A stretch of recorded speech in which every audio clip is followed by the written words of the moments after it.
Welcome to the Sportscast, November 19th, 2018. If you haven't yet, please subscribe in all of our channels, YouTube, Periscope, and iTunes. And if you are listening on iTunes, please leave a rating and a review. It will help us out tremendously. It's Thanksgiving week, guys. So we're having a tight week. Week 11 is wrapping up tonight. Thanksgiving games are this weekend. And to start off the week, we got Ryan Christa on the line. Welcome to the Sportscast. Thank you, Santiago.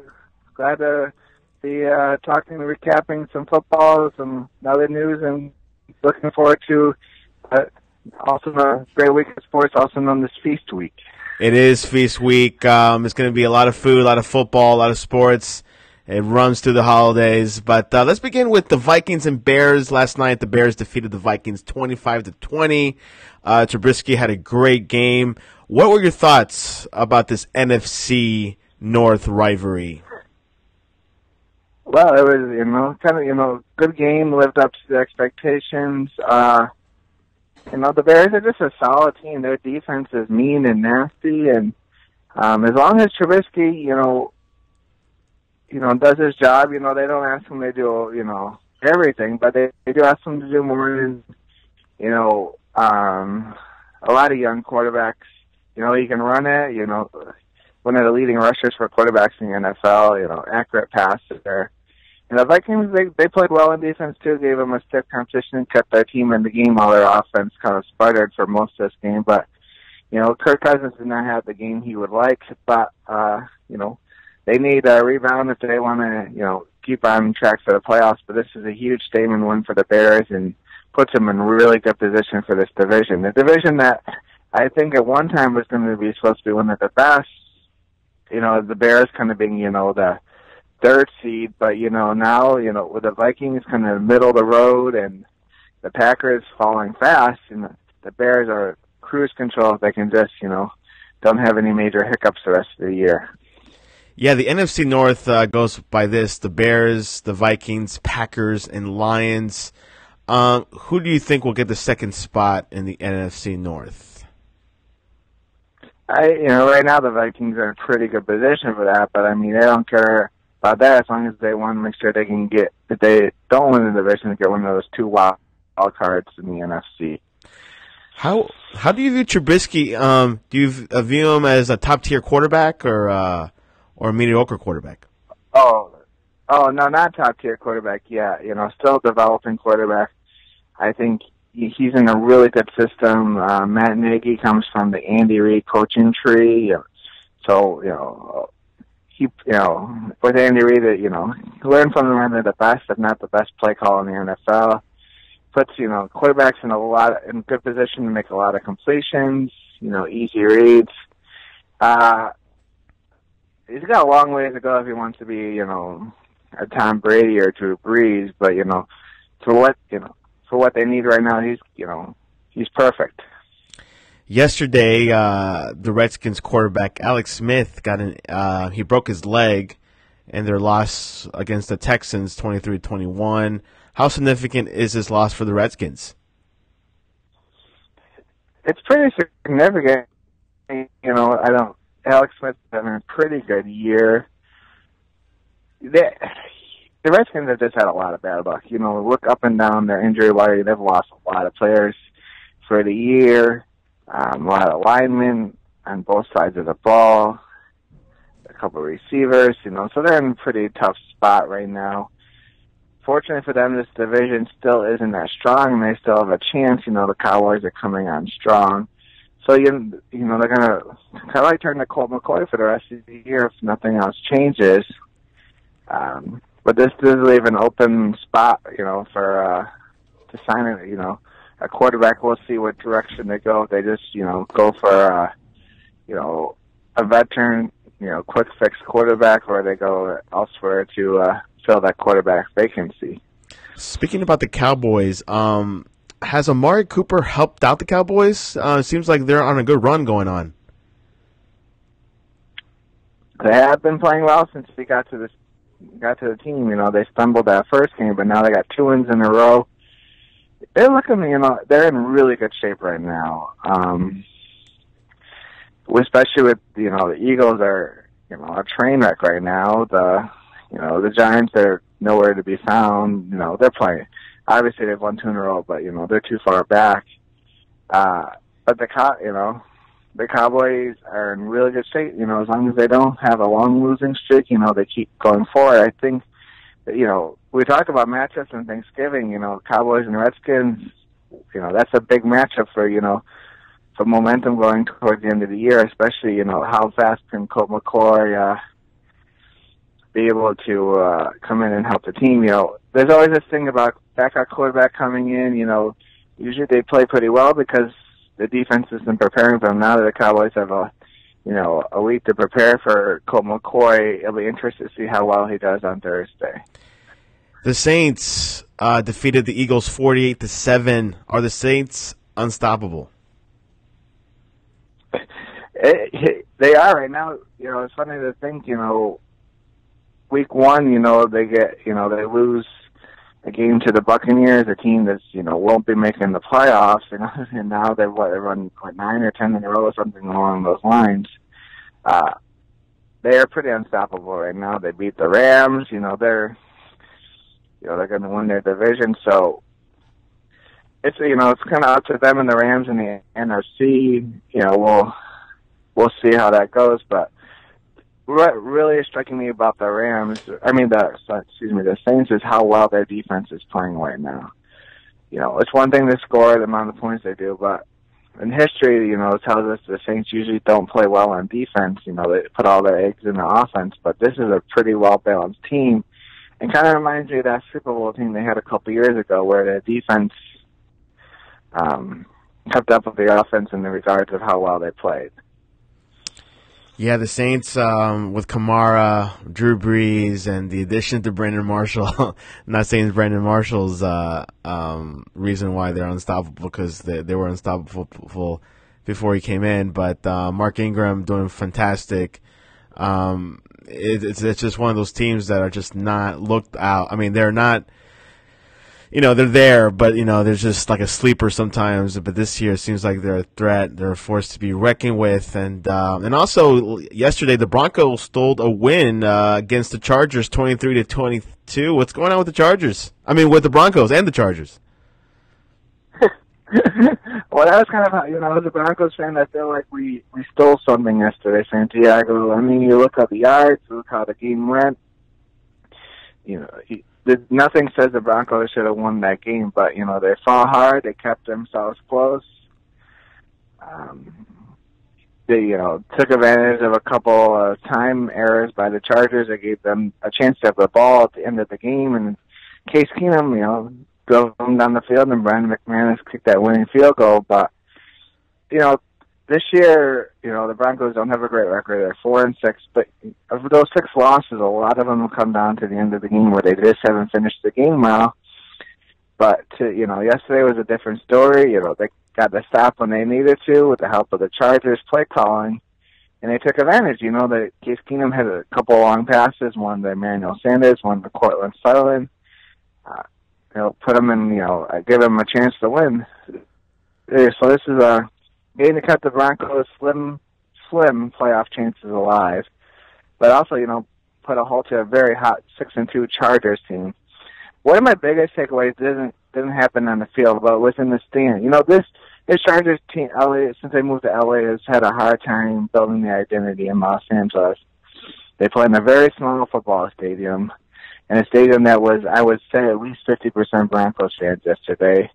They don't control much of them. Even how good they're playing, they don't get much to the pub. If they do talk about any pro team, they're talking about the Rams. So it's going to be interesting to see how the years come. If this move from San Diego to Los Angeles is very will be successful for the Chargers franchise. Yeah, it's usually neutral ground when you play at the Home Depot. At the StubHub Center.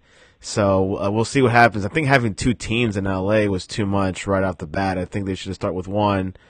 Leave. Obviously there was complications in San Diego, but I think they should have started off in one because LA has had issues with football teams, right?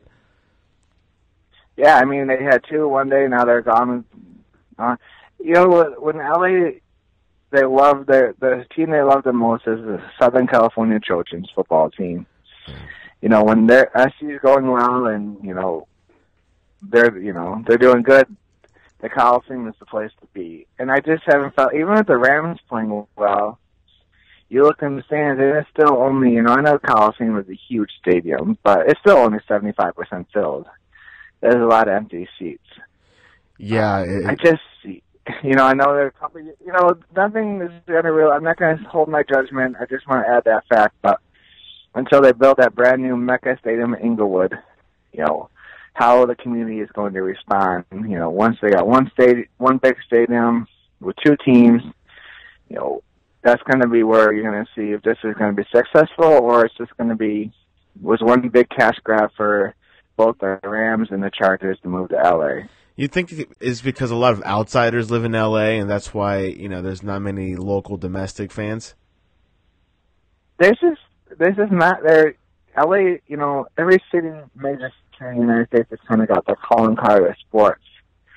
And LA is a very laid back, they're not passionate about sports.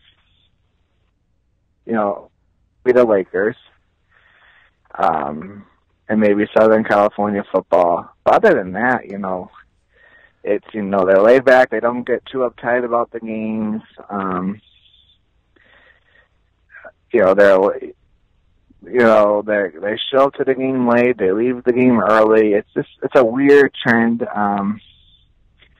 And it shows when you watch any major LA game, whether it be the Rams or if you even watch the World Series with the Dodgers, you can kind of see LA is just a different animal. There's so many things to do in that Southern California area with the nice weather.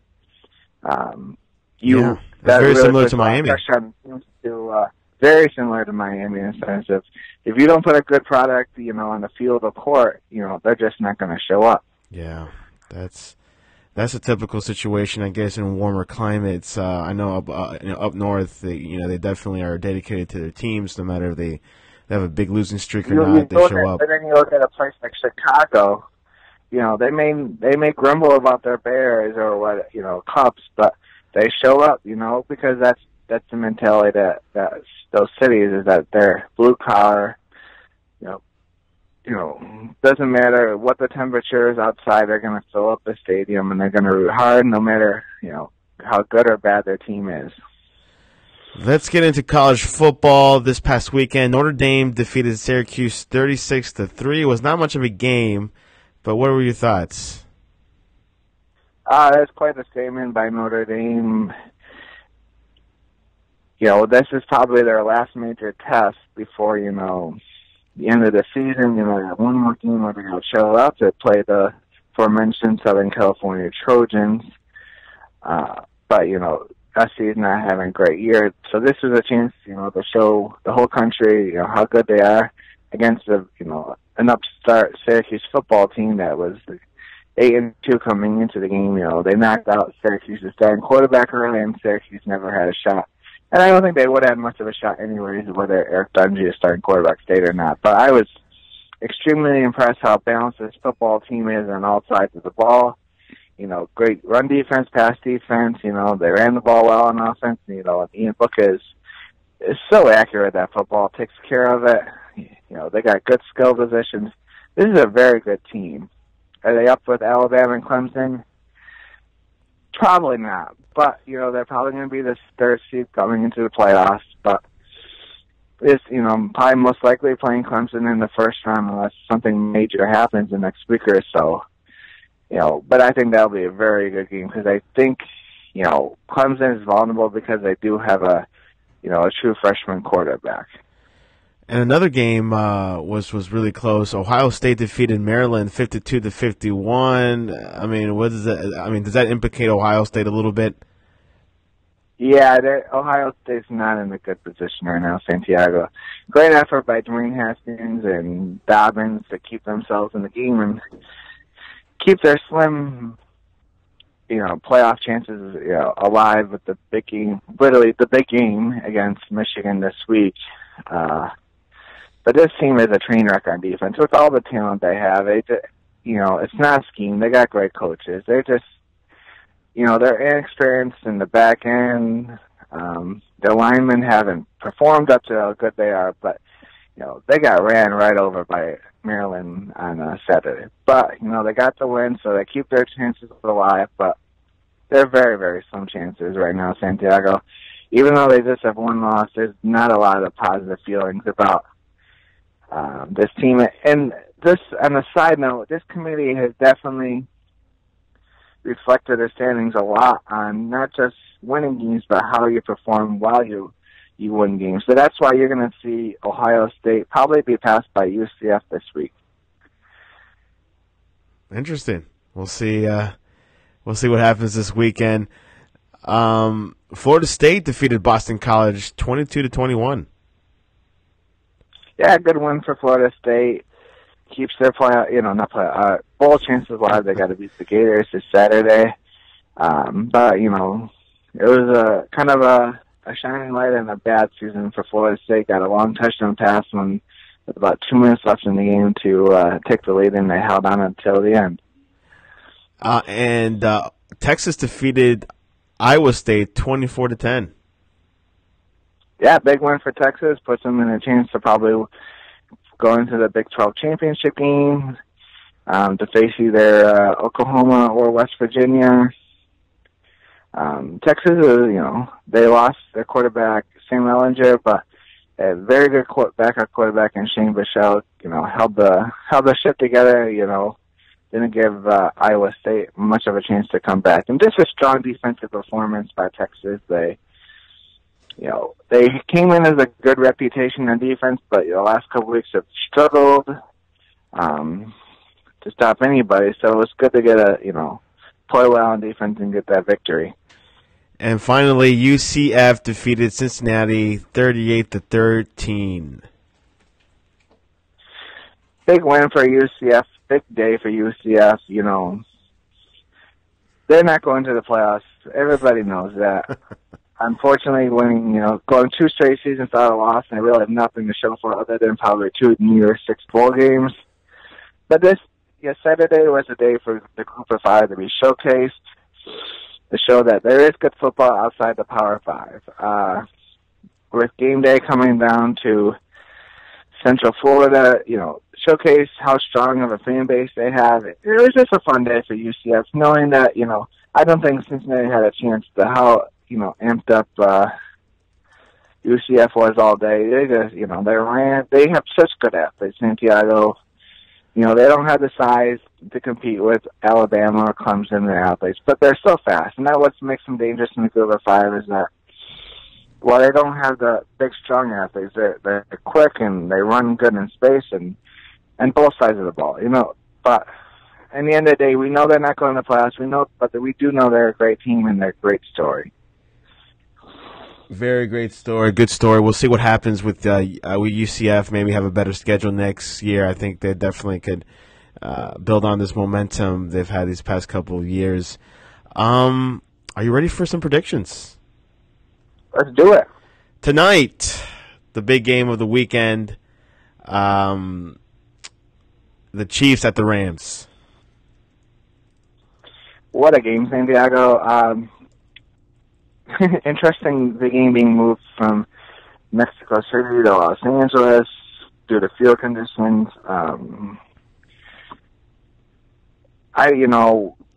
going to be hard to tell who's going to win the game. I think it's going to be one of those games whoever has the ball last, because I think both teams will score in at least the 30s, not the 40s. But I'm going to go with the home team, the Rams, today to win the game. The Rams win at Olympic Coliseum Stadium. Let's go for Thanksgiving matches. Chicago at Detroit Lions. Detroit desperately needs this game to stay alive. They're home. Chicago play late on Sunday night to go and play early on Thursday is kind of ridiculous, if you ask me. So I'm going to go with Detroit in this game. Redskins at the Cowboys. Classic Thanksgiving. We talked about the importance of this game. Colt McCoy starting for the Redskins. they're so banged up, Santiago, the Redskins. I don't think the Cowboys are a great team. They are playing well, but I'm just going to go with the boys on Thursday. What do you think about Mark Sanchez practicing, working out with the Redskins? Well, that's the thing, we know Mark Sanchez is limited, but he's a professional quarterback. He's gone out there and done it, and that's what you want out of backup. I know he's not going to be flashy, and there's going to be some negative connotation, but that's what you want out of backup quarterback. You don't need some, flashy quarterback with a big name that's not, a.k.a. like a Johnny Manziel type. You need a guy that, if something happens with Colt McCoy, then Mark Sanchez is going to come in there and he's going to run an offense and give you a chance to win. Is he going to make spectacular plays? No. That's not what you run him in for. So you run him in to, be a good, leadership guy. And that's what I think the Redskins are looking for. They know what they get out of Colt McCoy, and Colt McCoy is another backup quarterback who's going to run your offense. He's not going to be do anything crazy, but he's had so many starts, and he's won games. He's only won games for the Redskins against the Cowboys. That's why he's still around. He's not, he's not big. He doesn't have a big arm, but he's a professional quarterback who does his job. And I know, as I'm still picking the Cowboys, I just, just want to, give a little kudos to Mr. Colt McCoy there. Cowboys typically win on Thanksgiving. The Falcons at the Saints. What has happened to the Falcons? A team that, have so much great potential on offense. And they do. They're playing well on offense. Probably not as good as they should be.